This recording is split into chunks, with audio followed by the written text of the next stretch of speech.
Oh, that's you. Okay. Welcome back to another episode of the Embassy Talks podcast. My bad. I thought the music was still playing. I was like, what? Anyway, how's everything, Jade? Any church announcements, real quick? No church announcements for me. I was like, it's the same old, same old. Yeah, nothing new here.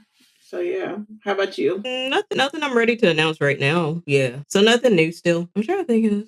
Yeah, no, nothing new. Channel's still going and all that. Be sure to follow my new YouTube channel, Key Takeaways. I am actually reviewing the Manosphere doc at some point this weekend and a few more videos down the pipeline. So yeah, I think that's it. All right. Okay. Got two main stories for the docket in our news beat. One, they in the grand macro sense of things, they kind of relate, but not really. But it, maybe y'all will catch up. Maybe that was just too big of a leap. But all right, we'll start with the first one, which was a New York Times article released this morning, I believe, actually, where it talked about wealthy donors for elections are hiding their political money in secretive nonprofits. The 10 largest individual donations so far in the midterm elections, which total almost $300 million, did not come from a human being. Some of the origins can be deduced, but other checks came from a series of little-known nonprofits whose original donors will most likely never be known. All right. They come more and more from patriotic sounding philanthropic organizations that send hundreds of millions of dollars to political action committees or PACs, but they don't have to disclose where that money came from. And these intermediaries are not new, particularly in traditional philanthropy, but their ascendance in the political arena is undermining one of the central protections of the U.S. Supreme Court offered when it opened the door back in 2010 with their Citizens United ruling to unlimited campaign contributions, which was you can donate however much you like, but we got to know who you are. So this is broadly called dark money in the political sphere. But while the concept of dark money does sound nefarious, it basically means that donors may not be fully traced. However, one implication of this, and this is just me spitballing, is that this could lead to politicians or lobbyists making very big leaps, judgmental leaps to one or both major political parties to insinuate bigger conspiracies are afoot. So think like corruption or election rigging, et cetera, and et cetera. And that I think would further lead to the delegitimization of our elections, which is already like you got big money on both sides, and it's already very side-eye at this point because it's very obvious that politicians are bought, like majority of them are bought, but this kind of just adds to it. For the New York Times article, it did focus more on what's going on the Democratic side because a lot of money has been funneling to that side because, you know, they're in the minority. And so they're seen as an underdog, but because everything has been so chaotic the past year and some change, it looks like the pendulum is about to swing yet again. So I just thought that was interesting. But any thoughts on at least the snippet that I gave? So I like how when you're saying like it sounds nefarious. It's like see to the average peon, to the common person. Yes, yes. It's like that still sounds very nefarious. That sounds very much very. That's one of my favorite words, by the way. But yeah, that just sounds very spooky, and it's just out in the ether, just like oh, you make donations, but you don't know who. So it's just like yeah, but yeah, it's just I don't feel that that's right that the mega rich get to do this that they can it's the same as like when you hide your money in a shell company. It's just like you're hiding your donations so nobody can know what your political alignment might be, and you're so like because you can say one thing and then of course your voting is behind the curtain so nobody knows how you vote, but if you donate money, no people know how you vote. So it's this whole thing of like still hiding behind the curtain, being like, well, I can say one thing, but my money can go to this. And a lot of corporations or like different things can hide the money that they, because now people pay attention to where money goes and for political parties. So it's just very much like not a good thing, but it's legal. So what can I say? It is legal and constitutional according to the Supreme Court. So, you know, let's see. Okay. So the reason I said this would might relate a little bit, kind of, sort of, and this is in no way defending her, but it did kind of make me think to the story for the past week and a half within at least the Black community of us finding out that Chili, Chili specifically, but I guess the implication is broadly is that TLC is MAGA friendly, but more so in Chile. So Rosanda Thomas, aka Chili, who's 1/3 of the '90s R&B girl group TLC, wasn't quite able to make the headway she may have hoped when she released a video last weekend, apologizing for her perceived support of MAGA and the Orange Dude. According to a new report from Midas News, Thomas has been allegedly supporting MAGA figures on it. Well, not allegedly, we kind of saw that. But her profile has been supporting MAGA figures on Instagram since 2024. The star came under fire for reposting a conspiratorial post about former First Lady Michelle Obama, the super transphobic conspiracy that everybody always likes to spew that she's a man, whatever.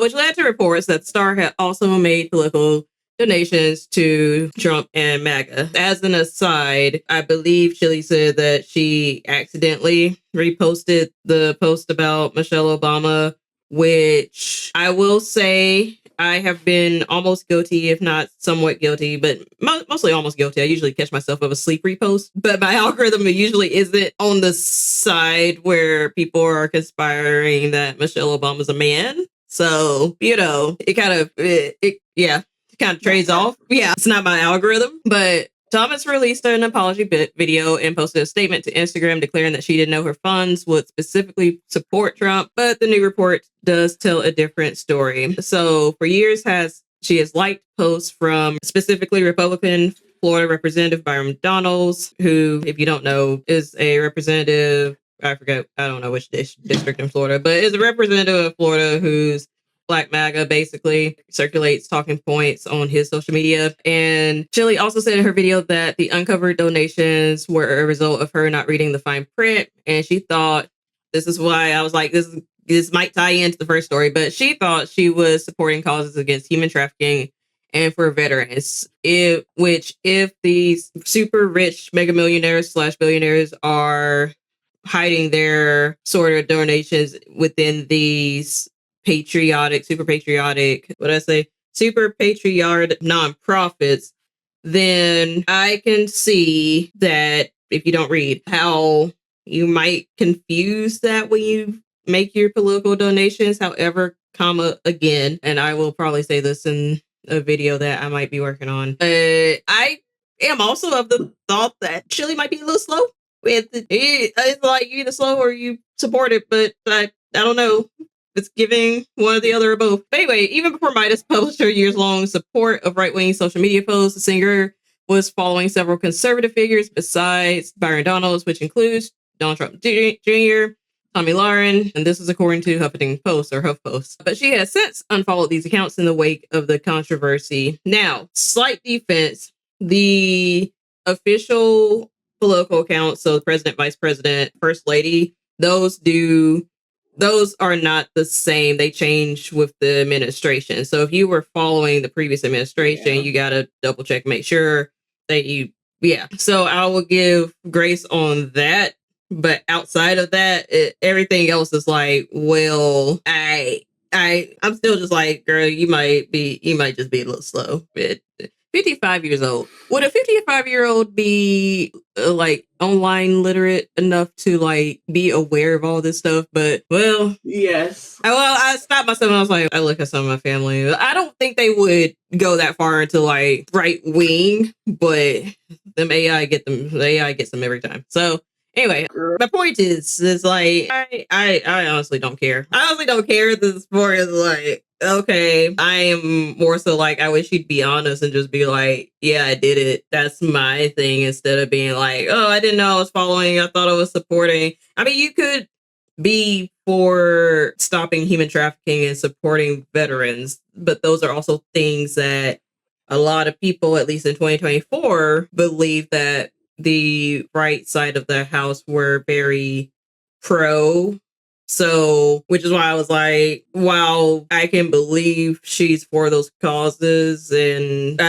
I'm still of the mind of like, you might be a little slow too. Not seeing the bigger picture of like, but like, because she did say in her post and apology that she doesn't support anything that's going on currently, which at best means a lack of foresight. Oh, because she did like the post that said that he won in 2024. That was the other thing. So yeah, it's just like I said, personally, I don't really care because I don't deify celebrities, and yeah, I think a lot of them have a lot of arrested development as we have been seeing lately. So I'm not surprised nor heartbroken at this point. Maybe that's me being overly cynical. But your thoughts? I agree where it's not like I'm heartbroken over it. It makes it to where she falls in that category of people who you're like, I don't really want to support your music like that because if that's your views, I wasn't really like, like it's not that they put like it's not that, and it's not that like playing their old music, no, but like they're going on they were, I don't know if they're still going on tour now, but they were going on tour with In Vogue, and they're gonna try. so it's kind of like one of those like I would love to go see that, but also I don't want to put money in your pocket if that's what you're supporting, but it just kind of takes away from the enjoyment. Yeah. I think that's what it is. It takes away from the enjoyment for it as for you as a fan of something. Yeah. So it's just kind of like, like it's an ick. Yeah. It's not detrimental, but it's just still an ick. And word on the street from T-Boz is that she's been a MAGA supporter. So Chilli has. That's what allegedly that's what T-Boz had said, that they got her on a hot mic talking about it. So did T-Boz also? Yeah, I was gonna say, didn't T-Boz also say like, well, my group member voted for him, and it's like, I mean, no offense, it's only two of y'all now, so exactly. So it's like we already know that we know who. So yeah, but yeah, it's like as a lazy fan, it's just very like picky. But especially when you have your other group members say like, yeah, they voted for him. Mm-hmm. It's kind of like you leave a sour taste. Not that like I'm going to go out and burn all your things and be like, no, we're boycotting. Like, no, it's not.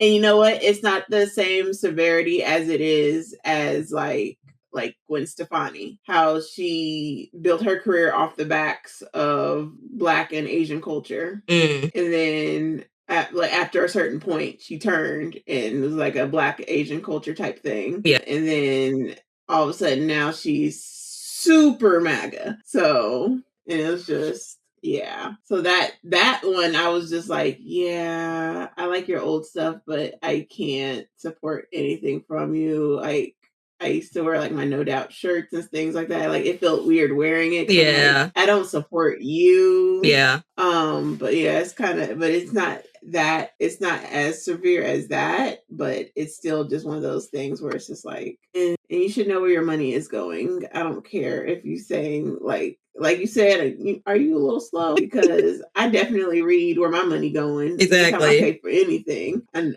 I know where my money going. Right. And it was multiple donations. I know some people were like, well, it was less than $1,000. It's still it was multiple donations. Two, when you say under $1,000, it was like 890 something, 900 something dollars. So like, I mean, that's more money I would have donated. But it's still technically small money donations because I guess she's, not doing millionaire donations, but it's still significant enough as like, oh, you really support something. Yes.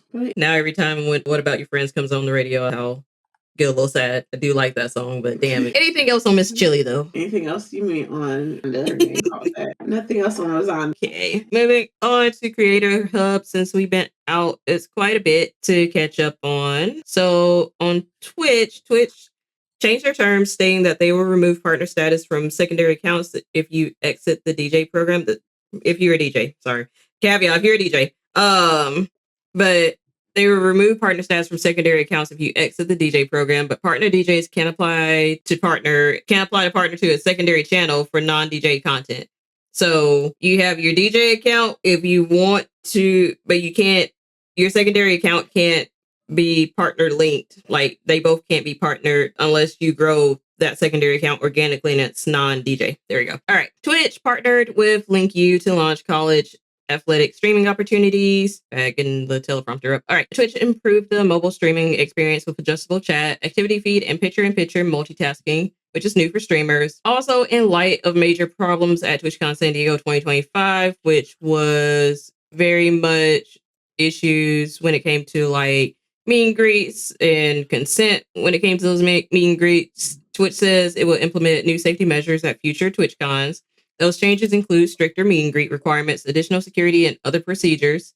TwitchCon is also addressing IRL streaming issues by implementing stricter rules for streaming. Paths must be kept clear. There will be additional no streaming areas, and they are introducing a lanyard that signals your desire not to be filmed. God, I hate IRL streaming. I get it, but Girl. like some IRL streaming, yes, I do get, and it's enjoyable. But the one the youngins like to do, where they just walk up to you and anyway, anything on the Twitch updates before we go to YouTube? Yeah, well, one, I definitely agree that some of the IRLs, when they, like you said, when they just walk up to you and start, yeah, no. I do love videos that they post online when they do that, and the people give them the worst reaction, and they're like, back up off me. Why would you do that? I Yeah. don't like, especially the prank ones. Yes.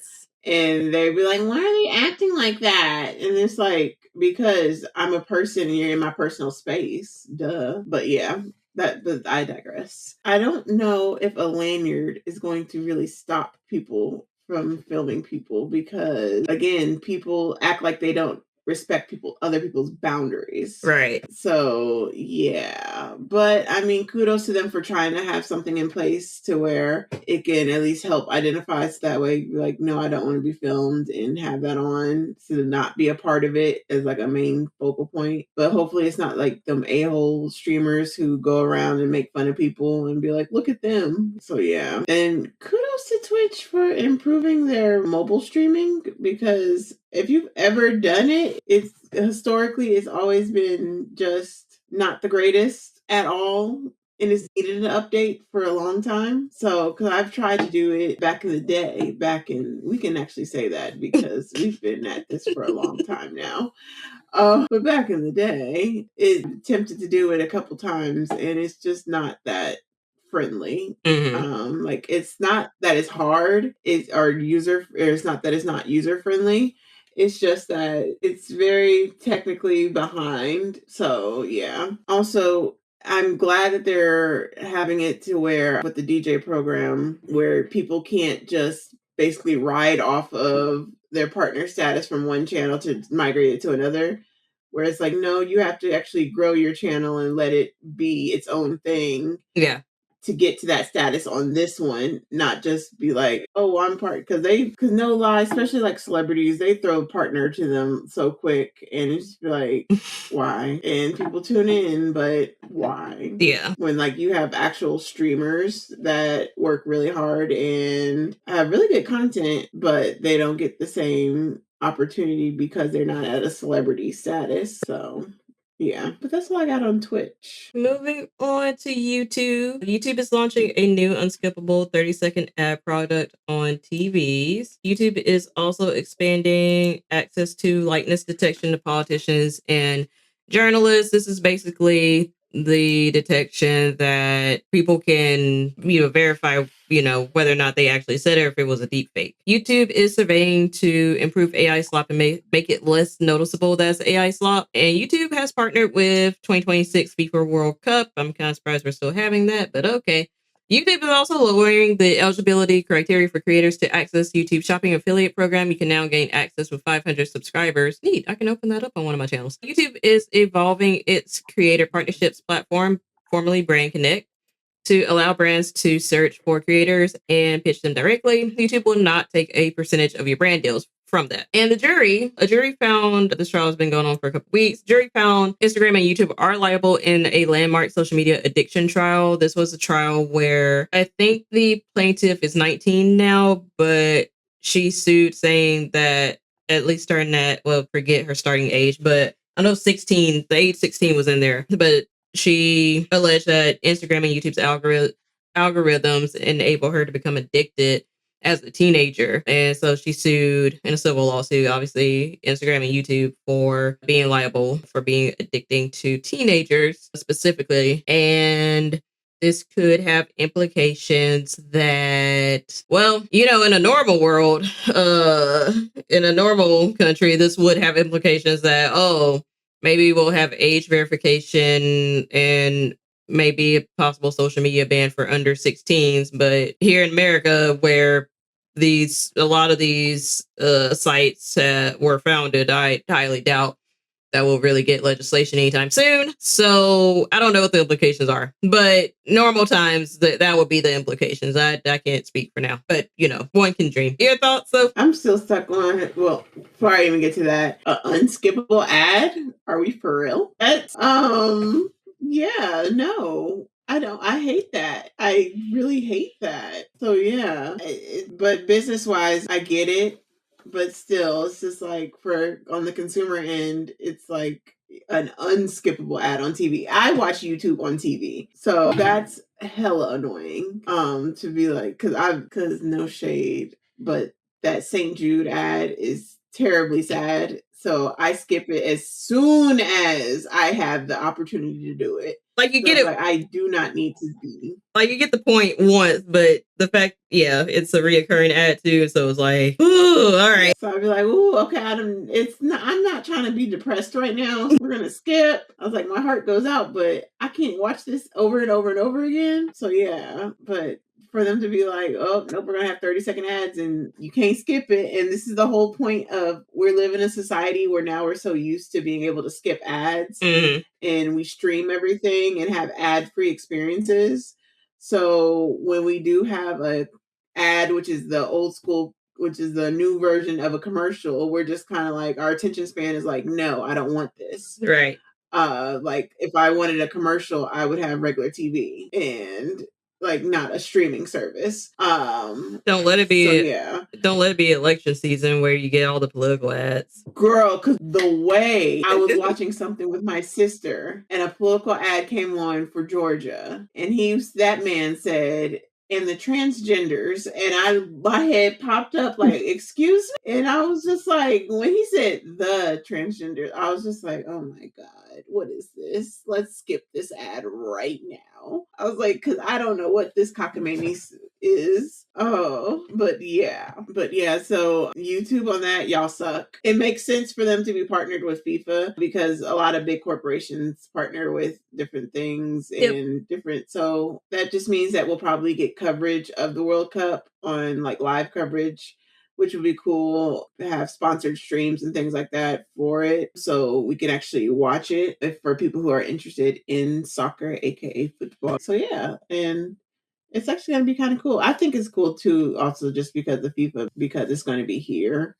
So it's just like an added little, like, yeah. But yeah, let's see what else. The fact that's what I was like, before I get to this, I was like, I have to get through all the other stuff first. But the fact that the jury really found YouTube and Instagram liable, that means that they really proved in court that it's addictive enough. That says something. And this is why I'm in full support of when they ban it in other countries for kids until you're a certain age, because your frontal cortex is not even fully developed. That frontal lobe is not developed yet. So it's so impressionable.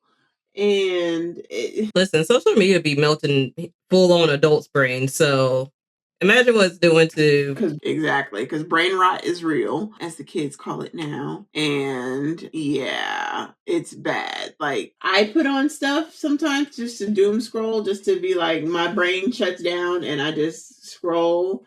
But I can't imagine my brain shutting down, but then but I actually am absorbing what I'm seeing and being so not complacent, being so Implicit, dependent on it, that like that's what I need and I have to do this. And it's just like, no, I don't. Because my adult brain is like, you can get off of this now. We're done. Yeah. Whereas a kid's brain is just like, I need more of this. Give me more. They don't have that thing that can just stop them from their inhibitions to keep going sometimes. So yeah, I realize how hypocritical that sounds as a creator, but I'm also just like, we could do less of this. Because not everybody needs a platform. Oh, I don't think we talked about it on here. Did you? I think I shared it. I know I shared it with my husband. I don't know if I sent it to you. Where in China there's a law where I don't know if we talked about it on here or not, but in China there's a law where you have to be of a certain expertise, shall we say, to be a creator, to be a large creator, in the sense of on basically on their social media, Joe Schmo can't just get online and start a podcast and just say whatever. You have to, I think they require you to at least have a degree to have a degree. I know it's elitist. I'm just, I can't help, but I don't want to agree, but you know, when broken clock and all that. Yeah. No, I get it. Because it, like you said, it sounds elitist, but it's really like one of those things where I'm like, if you have a platform and your whole platform is built upon talking about politics, I don't want somebody who literally is just flipping burgers at Burger King and decides one day I'm just going to talk about this and become an expert on it, versus somebody who has a college degree and Two of them study these things. Yeah, not light flex, but who actually went to college to study these things and has a like deeper understanding of it. Then yes, just like there's a like how there's a difference between people who are just like movie buffs versus cinephiles. Cinephiles, yeah. Yeah, I guess. Yeah. Where it's like you have those people who are, and then as a person who dated somebody who was a cinephile, and they are very elitist when it comes to mediums, but they have a degree to back it up. So it's just very much like I can't argue with you sometimes because you studied. This is your expertise. So I can't, like, just because I'm super into it, I don't have the same level of education behind it. So yeah. Fair. But yeah, so we tangent to because the brain rot and brain rot and social media melting kids' brains because people just be saying anything online. So anything. They'll get on there and be like, the sun is blue. And you'll be like, what? And then they'll have people following them to be like, well, it is blue technically. Like, it's a love-hate relationship I have, because on the one side it's like, well, you find like-minded people and you get to see why maybe you were in more AP classes than others. Yeah. If I have to go do, that's going to be my dating thing. Like, were you in AP classes? Were you in honors classes? And then my next follow-up question is, if Johnny had 10 apples. So, you know, at any rate, anything else on YouTube news though? No, before we go on another tangent, no. All right. For TikTok is being allowed to continue operating in Canada after a national security review. Whistleblowers say that Meta and TikTok allow harmful content to gain traction. Who's surprised by that? Anyone? Tubi has. That's why my views don't reach 1 million. Tubi has partnered with TikTok to launch the Creatorverse incubator to support creators in developing original shows. I have mixed feelings because I know Tubi is owned by some hateful, evil people, usually evil billionaires. But Tubi does have some good stuff on there, both bad, good, and good. And they support, and they do support people that I happen to like. And apparently their CPM and RPM are quite a bit higher than YouTube's. So I get it. But going back to my previous comment of I ain't got 1 million views on my reels because I don't have a harmful content typically. All right, I'm just gonna work harder. Anyways, your thoughts on TikTok? Girl, on TikTok news, we're gonna get you another job so that way you can just make some outlandish statements and go viral. And it won't blow back on you, and then we'll push you over. I bet. But I like the fact that they're partnering with Tubi. Like you said, the whole, in the grand scheme of things, they are run by terrible people, but that's the big but they put on for different type of creators. And like you said, there are good bad movies and there are good ones that the Tubi produces. And the good bad ones, my gosh, you'd be like, who let y'all put this on here? But also Tubi, thank you for putting this on here, because I have something to watch for the next 2 hours and just being like, what the hell? So it's like, yeah, and now they're bringing it to a whole new avenue of creators, which is pretty good. That's pretty dope. Yeah. So it's like, and like I said, in the grand scheme of things, it's a cool opportunity for people. Yeah, and it's not surprising that they're like, they allow harmful content to gain traction. Really? I'm so shocked. Oh my gosh. I never would have thought. It's like, yeah, but pretty much on par with big corporations where it's like, we're going to allow this to happen. And only until they get caught is when they're like, oh, let me backtrack and let me fix this because Right. we didn't know this was happening. And it's like, yeah, you did. Right. So, yeah. All right. The creator industry news, broader creator industry news. Micro and nano influencers, so smaller creators, are expected to claim a larger portion of influencer marketing budgets in 2026. In 2025, Twitch lost 8.3% market share of total hours watched, according to Stream Hatchet. YouTube, Kick, and just grew their market share. Kick has entirely rewritten its community guidelines. Speaking of negative, what was it, harmful content? Speaking of harmful content, Kick has entirely rewritten its community guidelines to be much more legally precise and far stricter than before. How many lawsuits did that take? Adobe is going to pay out $150 million for how hard it was to cancel subscriptions. Wish I was part of that, but I still actively use Adobe. It is what it is. I'm sorry. Sorry. It's just it's intuitive for me. Facebook is launching the Creator Fast Track that will pay Reels creators 1,000 to 3,000 per month USD if they have large followings on YouTube, TikTok, or Instagram. Twitter/X is building tools to protect against the AI sloppocalypse. Okay, good luck, I guess. I'll believe it when I see it. Anything on the broader creator industry news, though?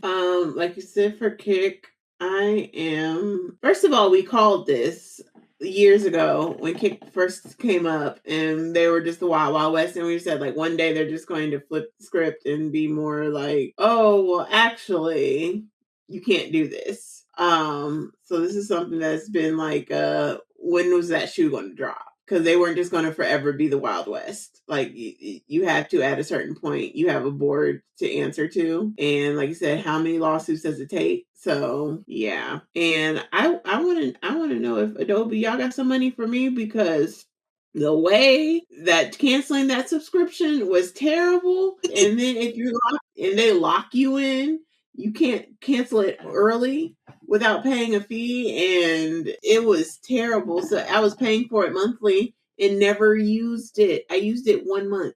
Oh, And then damn. after that, I was just like, oh my gosh. Yeah, I had it for a year. I was paying for it. And I was just like, I got Adobe, but that studio, like, but I'm not doing anything with it.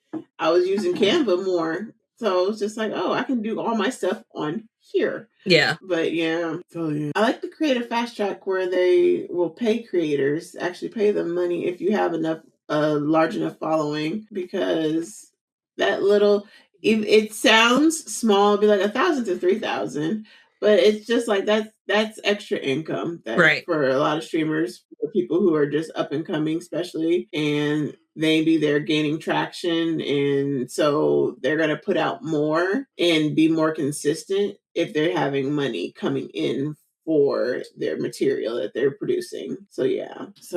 Did I hit on everything? I'm not surprised that Twitch lost market shares. That's not surprising. Yeah. For the hours watched, because again, we're not in the pandemic times anymore. So people have jobs. And the people that were watching it at that time, some people were in college, some people were in high school. And now we've all gotten 5 years older, and oh Lord, 6 years. 6 years. Jesus Christ. So we're all 6 years older, and it's like you have things and responsibilities. I was like, nobody wants to have responsibilities, but it's like we do. My time can't be spent watching Twitch all day like I used to. So I think also it's losing out, especially to YouTube, because, well, okay, it's losing out to YouTube because if somebody posts a YouTube video, you can like save for later and watch it later when you do have time. It's losing out to Kick because horrible people want to go somewhere to be horrible. And I don't know what Chiswick is, so I can't give a. I don't know. Don't know what that is, so I can't quite give reason. But for them too, I know that YouTube is just. It's just in the long run. In the long run, it's just better on both the creator and the viewer side because you have that flexibility of like I can post and go and come back later to that video, see how it's doing. And on the viewer side, audience side, I don't have to catch that person when they're live. You can do it live on YouTube, but I don't. But they also save the lives for forever. And they don't have the 60-day rule that Twitch does. So that's the other thing. But I can catch that person's live for whenever if they do live stream, but if they just do a pre-produced, pre-recorded video and post it, I can watch it whenever. Until it stays up, or unless it goes against community guidelines, it's taken down, and or that creator takes it down. Either way. But yeah, it's just more longevity, at least on the YouTube side. But yeah, that would be my 2 cents. Yeah, get that. That makes a lot of sense. So yeah, let's see what else. And do I have anything else on this? I think that's it. Other than Adobe, run me my money. I don't care if it's $5. That's lunch money. That's coffee. All right, team. And just don't care, so do we care. So if you remember the Blake Lively, Justin Baldoni suit that was going on, that's been going on for the past 2.5 years now, if not more, a judge has dismissed much of Blake Lively's lawsuit. It says on Thursday, so I'm guessing a few days ago. But a federal judge in New York gutted much of Blake Lively's case against her co-star Justin Baldoni, who she co-starred with in the movie It Ends With Us. I have mixed feelings about the movie. It wasn't that good. Including her claims she was subjected to harassment on the set. Lively is allowed to pursue certain claims of retaliation against Baldoni's public relations team, PR team, over alleged harm to her reputation because they were slandering her left and right throughout this, according to the ruling by the judge. And the decision comes 1 month before the scheduled start of the trial, while the two sides have been in settlement negotiations. Your thoughts? This has dragged on longer than this. Got more press than the movie itself. It did. I was like, because I cannot tell you the premise of that movie. But what I can tell you is that they've been in court for so long, and about what he said and what she said, and Ryan and her husband, Ryan Reynolds, yeah. It's like everybody getting into it and people getting things thrown out. And I was like, but can I tell you about this movie? No, I don't think anybody can. I mean, I could, but it's not worth it. It's like, ooh, I have zero interest in seeing this movie. Like, you would think that because of all this drama, that you'd be like, I'm gonna have to see this movie just to see what all this mess was about. Like all this extra mess that y'all went through. But no, it's like I don't have that inkling in me to be like, yeah, I'm like, no. So yeah. But hey, all I can say is y'all, well, they're already rich. I can't even say get your money because y'all are already rich. I guess it's more about protecting your character and getting money in the end because it's a side benefit, because he was saying some salacious things and then they were coming out and showing reports that how like it wasn't true, and so it's been proven, and so it's just like, okay, protect your rep, Blake, protect your rep. Basically, a little of it you have left. Yeah, yes. Hey, she got Gossip Girl money, so she don't have to even do anything. She's just chilling. Yeah. And then nobody's messing with Ryan Reynolds. So, in a bad way, I mean, nobody's messing with him. So, like, it's nothing, it hasn't tarnished his ability to be in movies and cast and produce his own things. So, they have their kids and living their life and just chilling.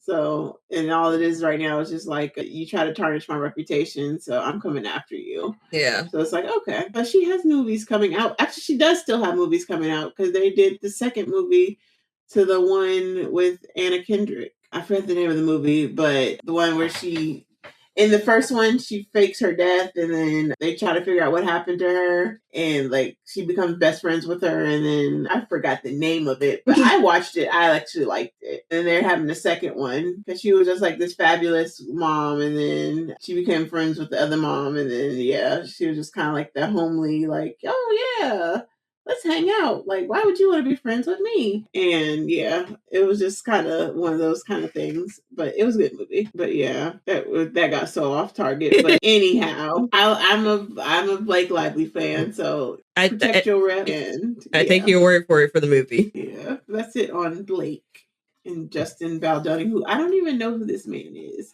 If you put his name up and then put pictures up of some men and be like, pick out Justin, I'll be like, I don't know. Like, even after this, looking at his face right now, after looking at his face, if you still put him in a lineup 20 minutes later, I'll still just be like, I don't know which one that is. Fair enough. All right. Last but not least, weekly roundup for news that was under the radar.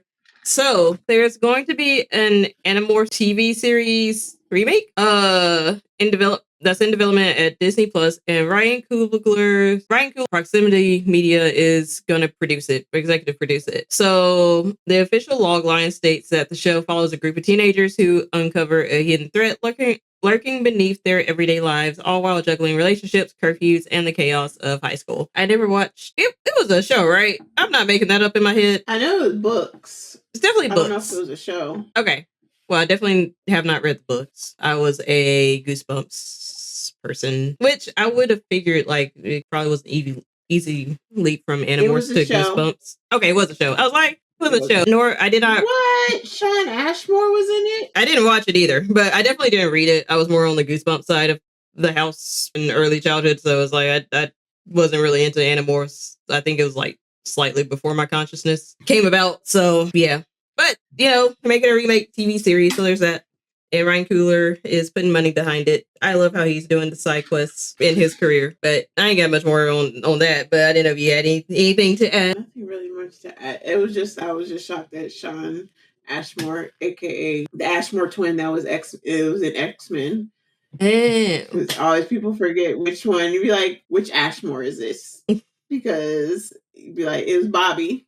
It's Bobby. He's like, oh, okay, from X-Men. It's like, because otherwise, them two are too identical. So it's just like, you just kind of get confused on which one is which. But it's on Tubi, apparently. Call back to Tubi. So watch me go back and see how bad this early or late 90s show was. I want to see it. It's on Tubi. I'm definitely going to watch me binge it. But shout out to Ryan Coogler, because that's pretty cool for his media company to be executive producing it. And like you said, he just has these side quests where it's like he's stamping his name on stuff, and it's a kid's show, so it's not gonna have it doesn't have the expectation of it being Emmy winning. It's a kid's show. Yeah. So it's just gonna be one of those fun things, like how they brought Goosebumps back and things like that. Like, it's just something wholesome and good and cute. So I'll definitely check it out. So yeah. Cool.